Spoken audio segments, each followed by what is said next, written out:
Bonjour Miadi, merci pour cette interview. Merci en fait pour nos auditeurs. J'ai passé toute l'après-midi avec Mehdi, on a visité des chantiers, donc vous allez voir ce que vous allez voir. Mehdi aussi va voir ce qu'il va voir. Bref, on est là pour une petite interview. Je vais poser 10 questions à Mehdi, dont certaines proviennent du canal Telegram dans lequel vous avez posé vos questions. Déjà, merci Mehdi. Là, dis-nous où on est déjà, Mehdi. Là. Alors là, on est à côté du parc de Croix-Paquet à Lyon. Et donc, on est dans les locaux lyonnais d'Atoa, qui sont à la fois nos bureaux. Juste à côté de nos bureaux, il y a les appartements de My Good Invest Croix-Paquet, dont les vidéos ont été publiées sur le projet de Croix-Rousse pour montrer un petit peu ce que pouvaient redonner les produits finis. Et c'est également le lieu où on reçoit quand on organise des meet-up ou des rendez-vous clients ou rendez-vous partenaires. Voilà. Merci. Donc, voilà, tu es en train de recevoir un de tes plus grands fans. Moi, je devrais pas le dire, mais bon, voilà. Je vais te poser donc 10 questions. On va déjà parler du présent, sans représenter Atoa, etc. Pour l'instant, dis-nous combien de projets tu as vendus et pour quel montant au total. On sait bien qu'il y en a à La Réunion, qu'il y en a à Lyon, etc. Là, on a passé les 10 projets, on a collecté de l'ordre de 3 millions d'euros, un tout petit peu moins. Voilà, on devrait finaliser les 3 millions d'euros avec notre prochain projet. Donc, c'est un peu l'ordre de grandeur, nos deux grands chiffres clés. D'accord. En ce qui concerne les partenaires, ah oui, parce que j'ai oublié de vous dire, évidemment, en dehors de Mehdi, parce que j'ai eu aussi toute l'après-midi avec Gilles de My Good Invest, qui est un des partenaires d'Atoa. Alors, Mehdi, parle-nous de tes partenaires en affaires, donc My Good Invest, mais aussi les autres, 570, etc., etc. Chez Atoa, on applique un vieux proverbe que tout le monde connaît, que seul on va plus vite, mais ensemble on va plus loin. Donc on a très vite cru au fait que pour proposer des produits solides, diversifiés, des plus grandes tailles de projets, il allait falloir rapidement s'entourer. Donc on a commencé à construire un écosystème de partenaires qui a appelé à continuer à grandir. Donc il y a des partenaires avec lesquels on est plutôt sur du financement de projets. Donc c'est le cas par exemple de 170 Easy, qui est un double partenaire, à la fois qui propose des projets Atoa à ses clients, mais qui est également le partenaire qui est venu nous voir après avoir analysé le projet Atoa, qui nous a dit je pense que ce produit Atoa qui a été conçu pour monsieur et madame tout le monde et pour sécuriser au maximum l'investisseur, il leur a semblé qu'il pouvait être compatible avec les principes de la finance éthique musulmane ou finance islamique. Et donc 510 Easy qui nous a challengé, qui a fait analyser le montage Atoa et qui, grâce à qui finalement on a découvert que le montage était conforme à condition qu'on respecte certains éléments sur les projets comme l'absence d'effet de levier crédit. Ensuite, on a des partenaires sur du sourcing et de la conduite de projet. Donc, typiquement, avec My Good Invest, on a travaillé sur le projet de Croix-Rousse, on a travaillé sur le projet de Mercière, et on se rapproche beaucoup parce qu'on est à Lyon, qu'on a déjà fait 2 projets ensemble et qu'il nous semble qu'il y a une histoire commune intéressante à écrire dans les prochains mois, les prochaines années. Et ensuite, en dernier, on a un écosystème de partenaires qui peut être à la fois sur le sourcing et les travaux. Donc nos investisseurs de Niort ont pu constater qu'on avait quelqu'un d'assez extraordinaire pour nous accompagner sur la partie travaux sur ce projet. Donc aujourd'hui, on regarde attentivement des projets à La Rochelle, La Roche-sur-Yon, en gros dans toute la zone de déplacement de ce partenaire vu la qualité de son travail. On échange beaucoup avec un autre partenaire qui lui est très présent sur Paris, Bordeaux, Marseille, Saint-Étienne et l'Est de la France. Pareil sur la dimension travaux. Et on démarre de nouvelles choses. Le premier ayant été Grenoble. Donc Grenoble, c'est un partenaire sur place qui fait habituellement de l'investissement locatif clé en main pour des particuliers, avec qui on fait ce projet-là. Depuis la hausse des taux, évidemment, la demande de particuliers n'a pas disparu, mais c'est énormément amoindri. Et donc, on a trouvé une forme de collaboration salutaire. Donc, on croit beaucoup à l'ancrage local. L'immobilier, c'est d'abord du local. Donc ils connaissent très bien la zone où ils travaillent, ils connaissent très bien le marché travaux de leur zone, et donc c'est eux qui nous ont mis en relation avec l'agent qui vendait l'appartement de Grenoble, au 11 rue Saint-Jacques, et qui nous accompagne sur les travaux. Donc on essaie aussi de construire quelques partenariats de ce type-là, parce que c'est des entreprises qui ont besoin de volume d'activité, sinon elles risquent de disparaître, celles qui font du clé en main. Et nous, c'est intéressant d'avoir un partenaire avec qui on a une lecture des projets qui est commune. Voilà. Donc voilà un peu les 3 grands types de partenaires avec lesquels on travaille, et on essaye encore une fois d'élargir davantage ce prisme. On est beaucoup sollicité par des gens dans le Web 3. Entre autres des gens qui ont imaginé plein de cas d'usage DeFi autour de jetons Atoa.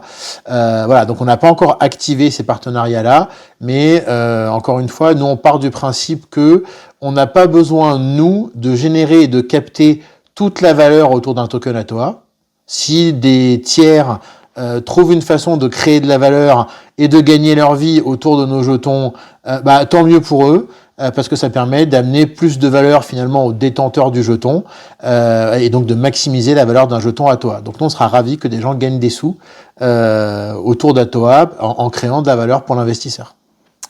Merci. Effectivement, le fait de faire des partenaires, en tout cas, c'est quelque chose qui semble bénéfique à Atoa et bénéfique à l'ensemble de l'écosystème et au développement de l'écosystème qui est encore microscopique, il faut bien le dire. Parle-nous un petit peu des locations à longue durée. Je pense par exemple à Niort. Comment c'est géré? C'est Atoa qui s'en occupe à distance? Il y a quelqu'un sur place? Il y a des reportings réguliers? Comment ça fonctionne? Donc on ne parle pas des courtes durées du Airbnb où là c'est encore autre chose. Longue durée. Alors, on n'en parle pas, mais on va en parler quand même.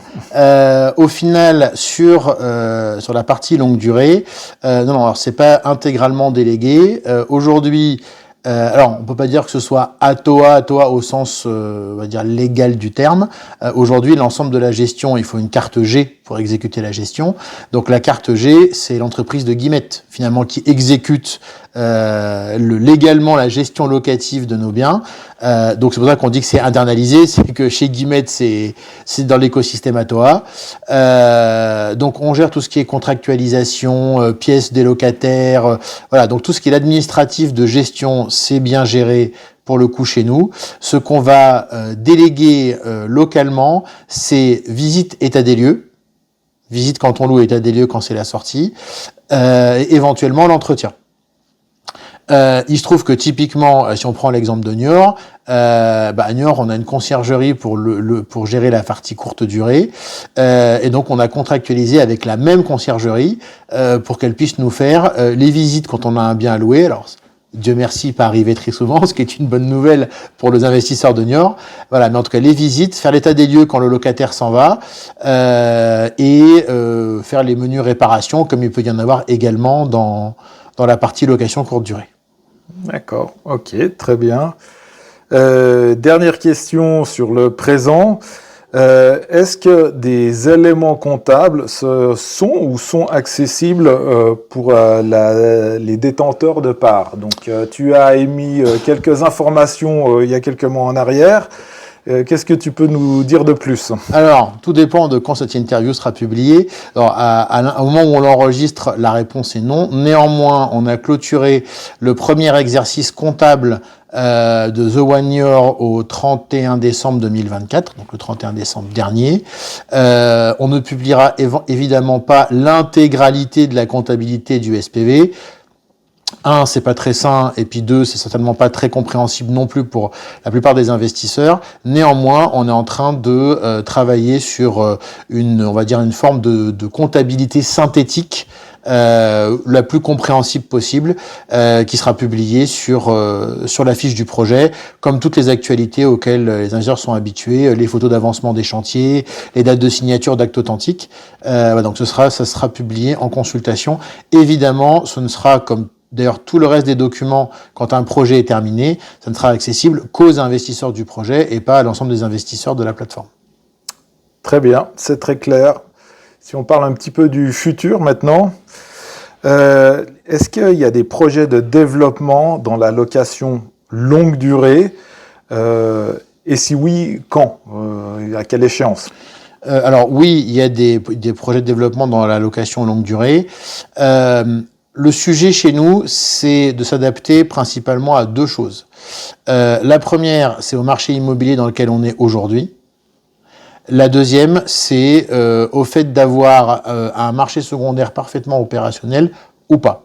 Donc j'ai coutume de dire que oui, évidemment que la location longue durée nous tient à cœur. Notre premier projet est un projet à majorité location longue durée.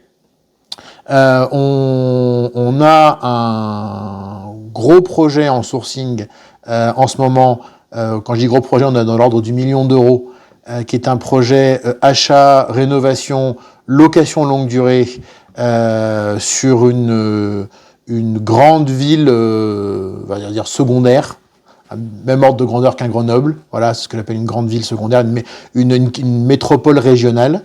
Voilà, donc ça c'est un projet qui a vocation longue durée. On a fait pas mal de projets avec un horizon, on va dire, de 18-24 mois pour les rémérés, jusqu'à 4-5 ans pour les projets achat, exploitation, revente. Ça permettait de donner un horizon temps relativement court en fonction des projets à l'investisseur. Ça permet, et c'est important aussi, de démontrer que chez Atoa, quand on prévoit un rendement, un exit, les choses se passent comme prévu. Voilà, donc le premier exit sera le projet Le Passage, dont le compromis de revente est signé, qui sera revendu au plus tard au mois d'octobre. Voilà, mais la philosophie de mixer la proposition de valeur est toujours présente. Donc on fera de la longue durée, de la courte durée et des opérations plus type marchand de biens. Voilà, où on a un horizon plus court, parce que certains biens, ils sont plutôt adaptés. Ok. Est-ce qu'il y a des projets de développement dans d'autres types d'affectation que du logement? Et pareillement, si oui, à quel horizon? Alors, oui, l'horizon, c'est 2025, clairement. Voilà, maintenant, c'est aussi la bonne opportunité en fonction du marché. Donc faire de l'immobilier commercial, ça fait partie des sujets qu'on a en vue.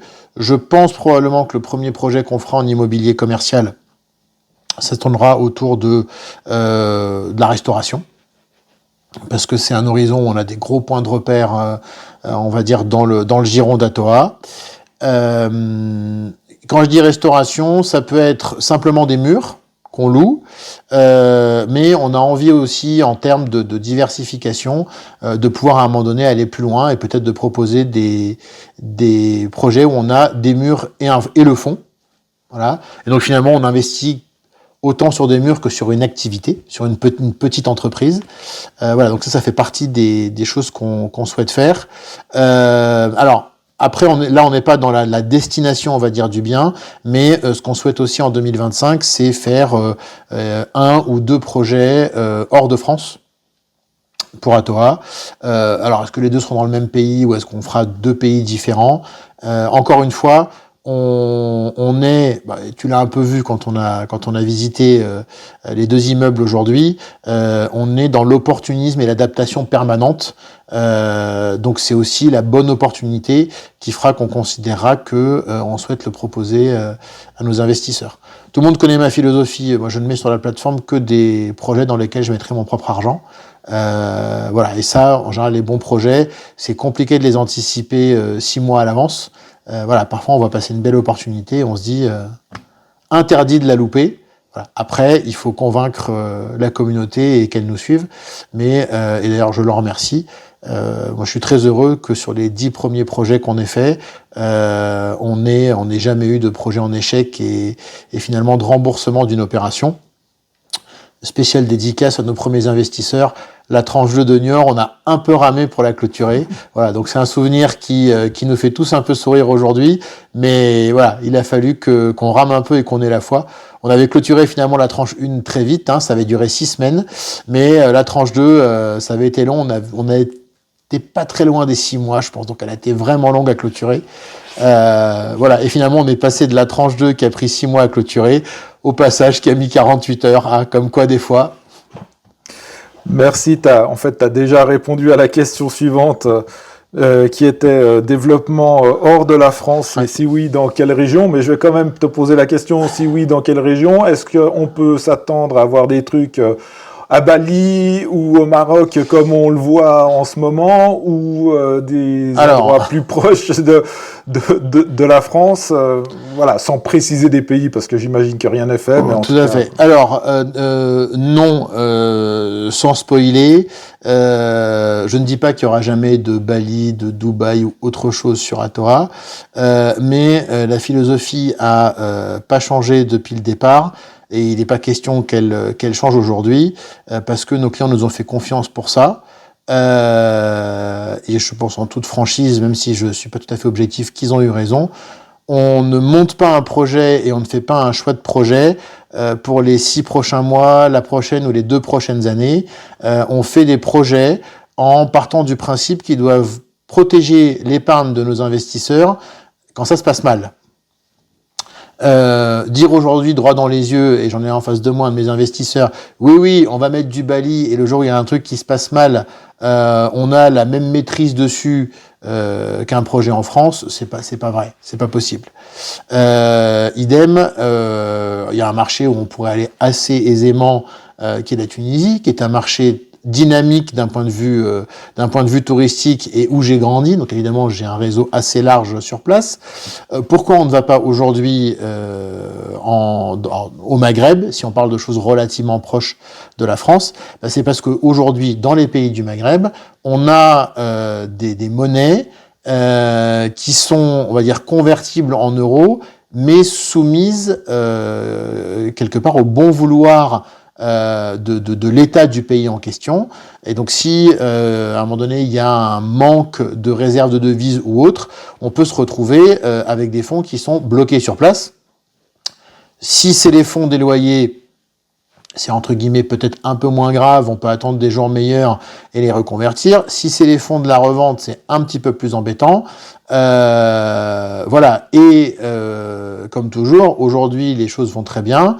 Moi, j'ai vécu 18 ans en Tunisie, puisque j'ai grandi là-bas. En 18 ans, qui finalement pas un temps pas si long dans un monde immobilier, j'ai eu le temps de voir plusieurs cycles en l'espace de 18 ans. Donc ça peut changer très vite. Voilà. Donc pour l'instant, oui, d'autres pays en Europe, idéalement en zone euro, ou dans des zones où on est confiant, on est dans une très forte proximité de la zone euro. Voilà, parce qu'on a besoin de se rassurer là-dessus. On a besoin de se dire que on peut s'appuyer sur un droit solide, difficilement remis en cause, si on a quoi que ce soit qui se passe pas bien sur un projet. Voilà, donc on va pas être, on va être audacieux, mais pas aventurier. Voilà, parce que encore une fois, on se rend bien compte que chaque fois qu'on fait un pas, c'est les études des enfants, l'argent de la retraite ou autre qui nous est confié. Et donc oui, il y a des moments probablement qu'en étant aventurier, on pourrait promettre des choses qui font rêver. On préfère faire un peu moins rêver, mais en s'assurant que le rêve ne se transforme jamais en cauchemar. D'accord. Question suivante, qui est, je dirais pas que c'est un petit peu un serpent de mer, et puis je m'attends même pas à avoir une réponse précise, mais pour toi, quelle forme aura le marché secondaire, et quand est-ce que tu espères avoir, en tout cas, un premier jet, parce que c'est une demande récurrente. Si, on va avoir une réponse précise. La première réponse précise, ça je l'ai toujours dit, j'ai dit en 2025, on aura une première version de marché secondaire qui sera un marché secondaire de gré à gré. Donc gré à gré, ça veut dire quoi? Ça veut dire que les investisseurs finalement prennent contact et se mettent d'accord sur une transaction en dehors de l'écosystème Atoa. Alors quand je dis l'écosystème, je parle là de l'écosystème juridique. Donc il n'y aura jamais une page sur notre site pour que les clients se fassent des offres, se rencontrent, etc. Parce que ça, on n'a pas le droit. En revanche, si ça se passe sur un canal Telegram, si ça se passe sur un site communautaire, des choses qui ne sont pas contrôlées par Atoa, mais que finalement la communauté s'organise un peu pour se rencontrer, se faire des offres, ça c'est pas un souci. Et à partir du moment où les clients se sont mis d'accord à la fois sur le nombre de parts cédées, à quel prix, par quel moyen de paiement ils allaient l'exécuter, et que on peut avoir un contrat signé entre ces deux clients pour exécuter un transfert des parts, c'est ça qu'on appelle un marché secondaire de gré à gré. Donc ça, l'objectif pour moi, c'est de faire la première transaction test avant l'été 2025, donc d'ici fin juin, début juillet.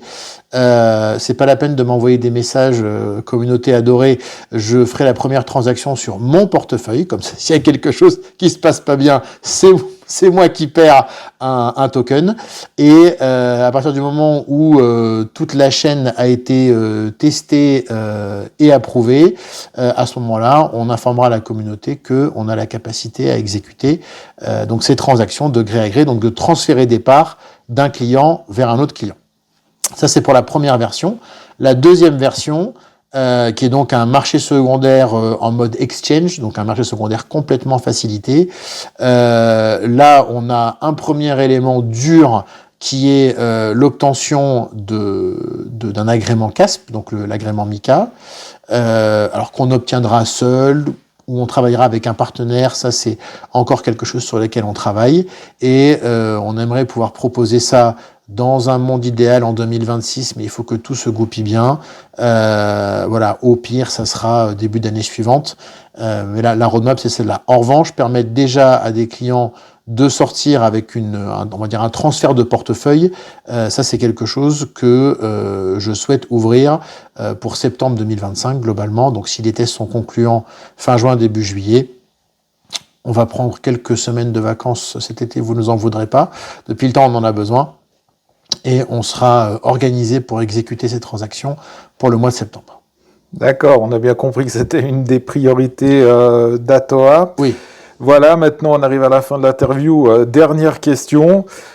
Où est-ce que tu vois Atoa dans 5 ans? Mais attention, sans faire le vendeur, de manière raisonnable, sans partir dans un optimisme exacerbé. On va pas partir dans un optimisme exacerbé. Il en faut, parce que quand on attaque une aventure entrepreneuriale comme celle-là, si on n'est pas optimiste, c'est pas la peine de l'attaquer. Où est-ce que je vois Atoa dans 5 ans? Je vais le tourner autour à peu près de 4 sujets.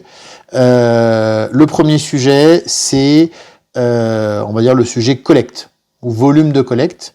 Moi, dans 5 ans, je souhaite qu'Atoa soit en capacité de collecter quelque chose entre 50 et 100 millions par an, à peu près. On te rappelle que j'en ai mis dans 5 ans, hein, donc on a un peu de temps d'ici là. Voilà. Alors, pourquoi est-ce qu'on peut atteindre des volumes de collecte comme cela? On a un premier sujet qui est que plus on va prouver dans le temps, plus on va continuer à faire grossir une base d'investisseurs qui va être plus à l'aise pour investir une plus grande partie de son épargne chez nous. Voilà. Et ça, quoi qu'on fasse, cette confiance-là, il n'y a que le temps et par la preuve des promesses tenues que ça peut se faire.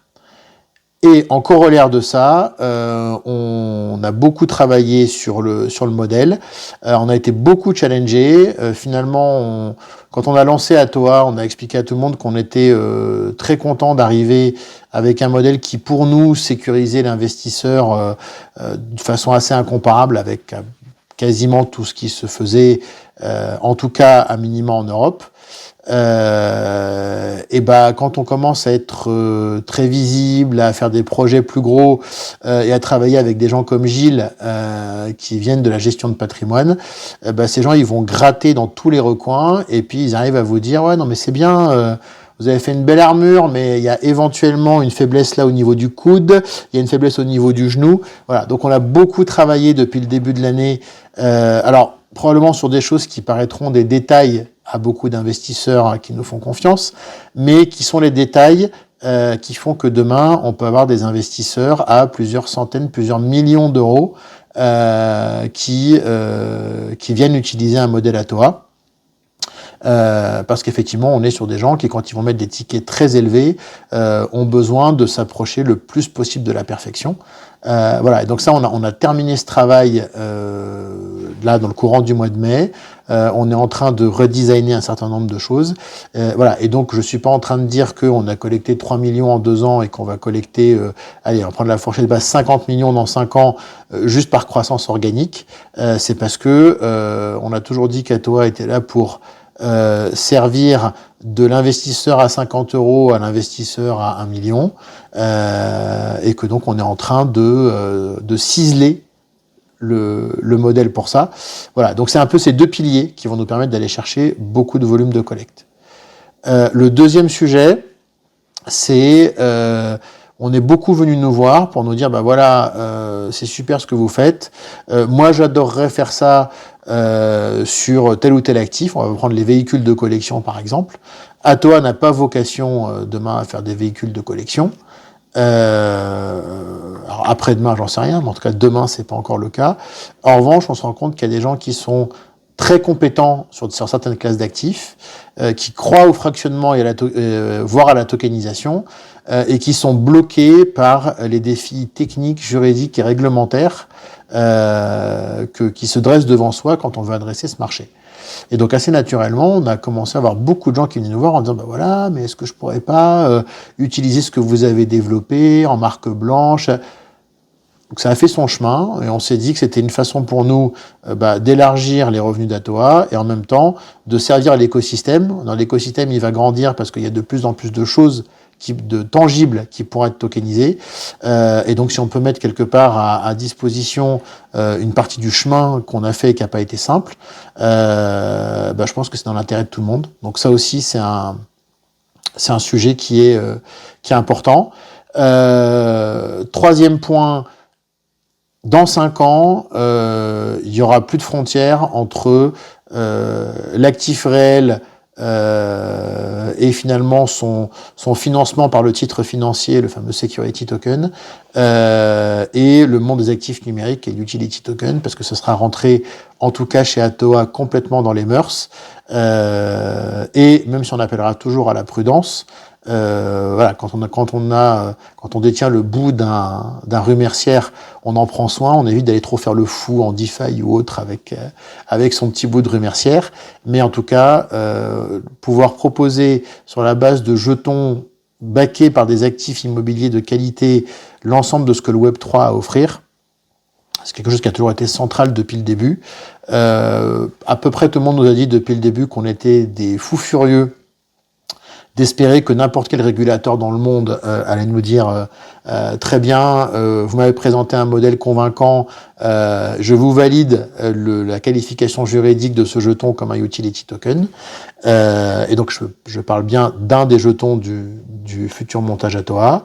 Donc quand on vous dit aucun régulateur dans le monde, on pense encore moins au plus exigeant, ou en tout cas à un des plus pointilleux, qui est l'autorité des marchés financiers. Donc ça a été très dur, mais en même temps on est très fiers quand on termine un chemin comme celui-là, et d'avoir un régulateur aussi exigeant, aussi challengeant, qui vous dit ok, le travail a été bien fait, on valide ça.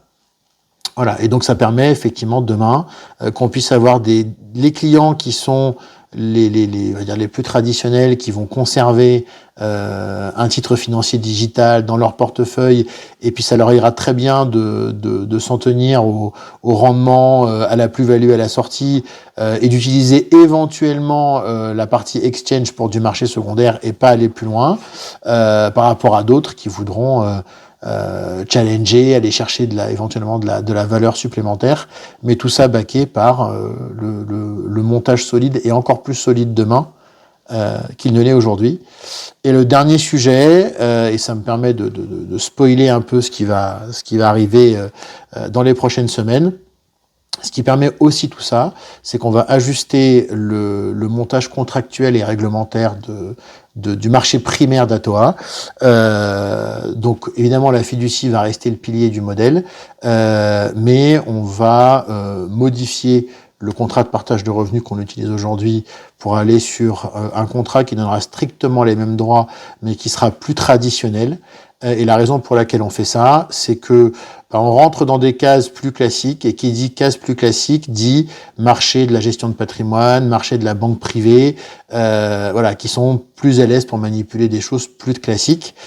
Et donc ça nous permet d'aller chercher un potentiel supplémentaire pour Atoa, de permettre aussi à nos investisseurs, on va dire historiques, d'être sur un produit plus tradit, mais parce que ça va être compensé par le fait d'avoir ce fameux utility token qui va arriver dans la foulée et permettre d'ouvrir un champ des possibles énorme. Voilà. Et donc tout ça, la philosophie reste toujours la même. On rendra tout ça possible à partir du moment où l'écosystème technologique et réglementaire qu'on propose aux investisseurs leur permet d'en tirer réellement de la valeur. Aujourd'hui, on a une petite frustration, c'est que on a fait l'émission de security token uniquement pour The One Year, parce qu'on s'est rendu compte que finalement extrêmement peu de clients les demandaient, et je le comprends parfaitement, puisqu'à partir du moment où on peut juste les stocker et ne rien en faire de particulier, prendre la peine d'en assurer la conservation, c'est plus une contrainte qu'une création de valeur. Voilà, donc on veut aussi accélérer sur cette partie service, utility, pour que les clients aient envie de prendre leurs jetons, envie d'en faire des choses et d'aller se créer de la valeur supplémentaire. Superbe, merci pour cette interview. Sachez, chers auditeurs, que Atoa se fait une fierté à raison d'être particulièrement transparent. La preuve, c'est que durant cette interview, aucune des questions qui a été posée à Mehdi, il les connaissait à l'avance. Comme il s'avère qu'on a passé l'après-midi ensemble, de lui-même, il a parlé de certains sujets sans connaître les réponses, sans connaître les questions. Également, pour preuve de cette transparence, d'avoir le luxe, on va dire, ou l'honneur d'aller se balader tout seul sur le chantier et y raconter ce que j'ai envie, ce que je ressens sans même qu'il y ait de demande de regarder des rushs ou Dieu sait quoi d'autre. C'est un élément, je pense, qui est extrêmement important pour les investisseurs qui accordent une importance toute particulière à la transparence et à ceci. Je te laisse peut-être un dernier mot, Mehdi, pour nous dire quoi que ce soit à la communauté, à ma communauté, à la communauté des investisseurs, à l'écosystème, à quoi d'autre, enfin ce que tu veux, quelques mots. Non, qu'on est ravis du chemin parcouru, qu'on est ravis de l'horizon qui s'ouvre devant. Ça me donne aussi l'occasion de tous vous remercier. Avec, on va dire, un merci encore plus appuyé aux investisseurs de One Year, ceux qui nous ont fait confiance finalement dès le stade embryonnaire de l'entreprise, qui ont cru à notre volonté de bien faire, à notre volonté de transparence, à notre volonté de sécuriser les investisseurs. Voilà, parce que tant qu'on l'a pas prouvé in situ, même si on a toujours dit qu'on voulait faire un modèle où les gens n'avaient pas besoin de nous faire confiance à nous pour investir, quand c'est le premier projet, il y a aussi un peu de confiance, forcément. Voilà, donc merci d'y avoir cru. On l'a jamais oublié, on ne l'oubliera jamais dans les développements futurs d'Atoa, ça vous pouvez nous faire confiance. Et surtout, ce que je vous demande à tous, c'est de rester comme vous êtes et de jamais hésiter à faire une remarque, à challenger. Sur le ton le plus léger possible, c'est toujours le plus agréable, mais voilà, on existe grâce à vous, on s'améliore grâce à vous. Donc voilà, toutes les questions, toutes les envies de passer nous voir, de passer voir un des projets. Alors on pourra jamais faire visiter 400 investisseurs, chacun un jour différent. Voilà, mais moi je suis très content que tu sois venu nous voir aujourd'hui pour voir deux chantiers. J'ai une spéciale dédicace. Je remercie l'investisseur qui, sans prévenir personne, était allé faire le tour du propriétaire d'Aurora Lalonde et qui a publié sur Telegram sa balade autour du site. Voilà, moi je trouve ça génial. J'ai toujours dit que c'est une des choses que j'espérais, c'est que le Dior des investisseurs irait un jour jusque-là. Voilà, je me souviens qu'on a un investisseur qui a demandé l'adresse de Niort pour aller à la salle. Si tu vois cette vidéo, je m'en souviens encore. Voilà, qui allait à la salle de sport, qui a redemandé l'adresse de Niort parce qu'il voulait y passer, faire des photos et donner son propre avis sur Discord à l'époque sur le projet. Voilà, donc tout ça, c'est des choses qui sont accueillies, chéries, appréciées. Voilà, parce qu'il y a ce que nous on vous raconte, il y a les engagements qu'on prend, il y a les engagements qu'on tient, et le fait que quelqu'un prenne de son temps pour partager ce qu'il a vu, ce qu'il a constaté aux autres, c'est hyper précieux. Parce que ça permet de montrer que il n'y a pas juste ce qu'on raconte, il n'y a pas juste les photos que nous on prend pour partager. Voilà, il y a aussi des gens qui viennent regarder avec leur œil, leur façon de voir, leur appréciation, leur référentiel, qu'ils le partagent aux autres. Voilà. Et ça, ça nourrit ce pourquoi on a fait Atoa. Ça nourrit ce qu'on veut que la communauté puisse partager de façon décentralisée, pour le coup. Voilà. Et donc maintenant que j'ai dit décentralisé, je pense que c'est un bon mot de la fin. Merci beaucoup Mehdi, merci de nous avoir suivis pour cette interview. On se reverra une prochaine fois. Merci à tous. Au revoir.